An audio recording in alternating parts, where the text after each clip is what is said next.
सिर्फ 20 मिनट में ये सॉफ्ट और रसीली जलेबी बनकर तैयार हो जाती है। शायद आप लोगों ने कभी घर पर ट्राई किया होगा ऐसा जलेबी। इसे हम छेना से बनाएंगे।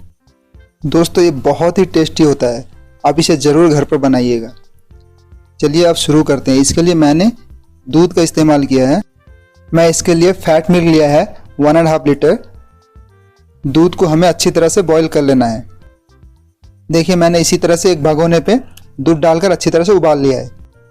जैसे ही दूध उबल जाएगा इसका गैस का फ्लेम बंद कर देना है। देखिए हमारा दूध उबल चुका है, मैंने गैस का फ्लेम बंद कर दिया है। अब मैं इसमें ऐड करूंगा विनेगर और पानी मिलाकर मैंने ऐड कर रहा हूँ। हम इसमें थोड़ा थोड़ा ऐड करेंगे। देखिए इसी तरह से ऐड करने के बाद हमें धीरे धीरे स्टर करते रहना है। देखिए इसी तरह से हम धीरे धीरे ऐड करेंगे तो हमारा छेना बहुत ही ज़बरदस्त बनता है। देखिए कितना मस्त छेना बन रहा है। मैंने फैट मिल्क का इस्तेमाल किया था, अगर आप पैकेट मिल्क का भी इस्तेमाल कर सकते हो। देखिए हमारा छेना बनकर तैयार हो चुका है। अब हम इसे स्ट्रेन कर लेंगे। एक कपड़े पे डालकर हमें इसे छान लेना है। छान के इसका पानी अच्छी तरह से निकाल लेना है। देखिए मैं अच्छी तरह से छान कर इसे एक बाउल पे ट्रांसफ़र कर लिया है। देखिए हमारा जितना छेना बनेगा उतना ही हमको मैदे का इस्तेमाल करना है। देखिए मैंने जितना छेना था उतना ही मैदे का इस्तेमाल किया है। अब हम इसमें ऐड करेंगे थोड़ा सा ऑयल। ऑयल से बहुत ही सॉफ्ट बनता है। थोड़ा सा तेल का इस्तेमाल करना है या घी भी आप इस्तेमाल कर सकते हो। इसे मैंने तेल डालकर अच्छी तरह से इसे मॉइन कर लूँगा। देखिए इसे अच्छी तरह से मॉइन कर लेना है। हाथों से अच्छी तरह से मिक्स करके, इसमें गुठली नहीं बनना चाहिए, अच्छी तरह से इसे मॉइन कर लेना है। देखिए दोनों हाथों से हमें इसी तरह से मॉइन कर लेना है।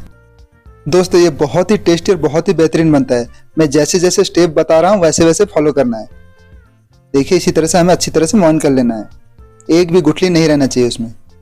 देखिए हमारा मॉइन हो चुका है। अब मैं ऐड करूँगा इसमें छेना। सारा छेना डालकर हमें इसे अच्छी तरह से मसाज कर लेना है। सारा मिक्स करने के बाद हमें अच्छी तरह से मसाज करना है। देखिए आप लोगों ने तो बहुत तरह का जलेबी खाया होगा, सूजी का, मैदे का, उड़द दाल का। एक बार छेने का जरूर ट्राई कीजिएगा। अब मैं ऐड कर रहा हूँ 1/4 छोटी चम्मच बेकिंग पाउडर। देखिए डालकर हमें इसे अच्छी तरह से मसाज करना है ताकि एक भी गुठली ना रहे इसमें। इसे हमें अच्छी तरह से रगड़ कर मसाज करना है। देखिए इसी तरह से हमें हथेली के निचले हिस्से से हमें रगड़ना है। देखिए इसी तरह से हमें रगड़ कर अच्छी तरह से इसका मसाज कर लेना है। देखिए एक भी गुठली नहीं रहना चाहिए। अब मैं ऐड कर रहा हूँ बड़ी वाली इलायची का दाना। देखिए काली वाली इलायची होता है उसका मैंने बीज निकाल लिया है। इसको थोड़ा सा क्रश करके हमें इसमें डाल देना है। इसे डालकर हमें अच्छी तरह से इसे मिक्स कर लेना है। देखिए बड़ी वाली इलायची के बीज से एरोमा बहुत ही अच्छा आता है। देखिए आप लोगों को लगे कि आपका डो ज़्यादा ड्राई हो चुका है, आप थोड़ा सा पानी का इस्तेमाल कर सकते हो क्योंकि हमारा डो थोड़ा सा सॉफ्ट होना चाहिए।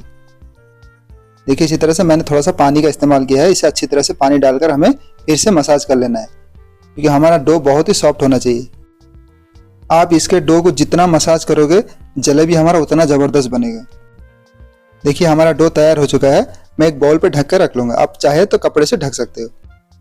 अब हम बनाएंगे चाशनी। चाशनी के लिए मैंने एक बाउल शुगर ले रखा है। जिस बाउल पे शुगर लिया है उसी बाउल पे हमें पानी ऐड करना है। सेम क्वांटिटी शुगर और सेम क्वांटिटी हमें पानी ऐड करना है।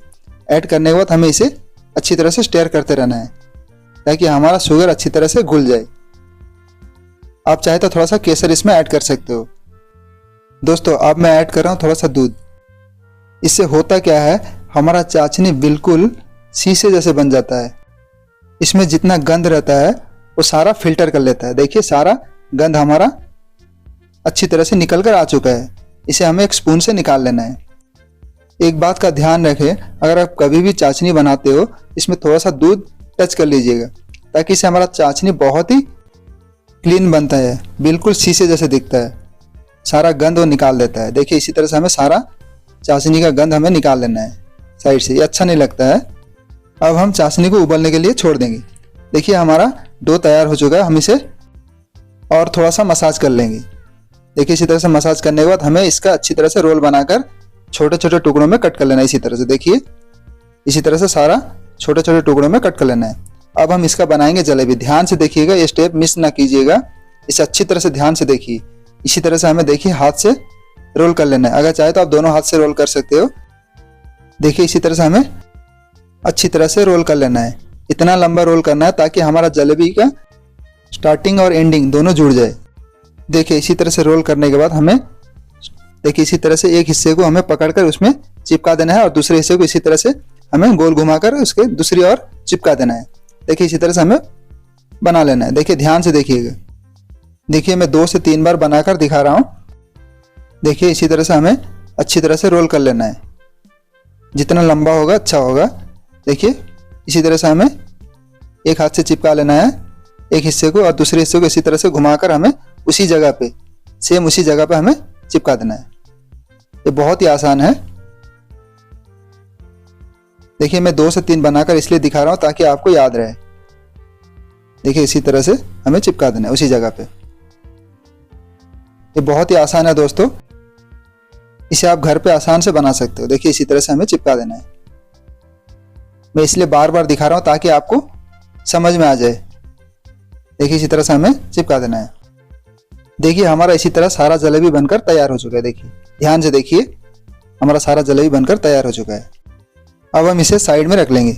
अब हमारा चाशनी उबल रहा है। देखिए अच्छी तरह से उबल रहा है। मैंने इसमें थोड़ा सा सैफरन ऐड किया था, अगर चाहे तो आप सैफरन का इस्तेमाल कर सकते हो या फिर स्किप कर सकते हो। देखिए हमारा चाशनी कितना क्लीन है। आप चाहे तो 2 से 3 इलायची, छोटी वाली इलायची कूट कर इसमें डाल सकते हो। हमें इस चाशनी को ज़्यादा तार नहीं बनाना है। हमें देखिए हल्का सा एक तार बन गया तो हमें निकाल लेना है। अब हमें फ्राई करना है जलेबी को।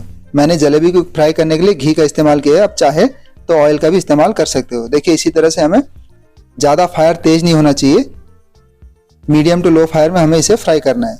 सारा जलेबी हम इसी तरह से कढ़ाई में ऐड कर लेंगे। सारा ऐड करने के बाद ऑटोमेटिकली हमारा ऑयल का टेम्परेचर कम होता है। देखिए कढ़ाई में ऐड करने के बाद हमें धीरे धीरे हमें पलट लेना है। मैंने चॉपस्टिक की मदद से इसे धीरे धीरे पलट ले रहा हूँ। देखिए इसी तरह से जो पक चुका है उसे हम पलट लेंगे।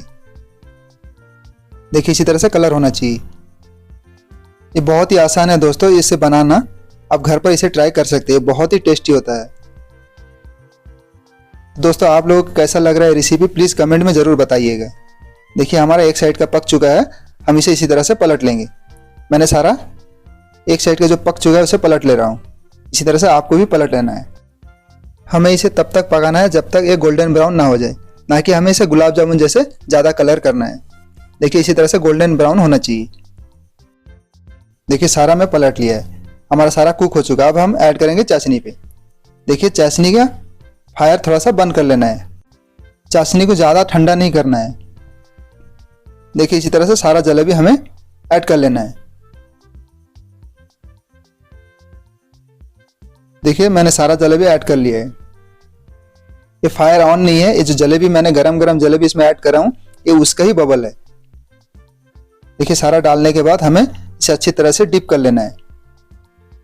इसे करछी की मदद से हमें इसे अच्छी तरह से डिप कर लेना है।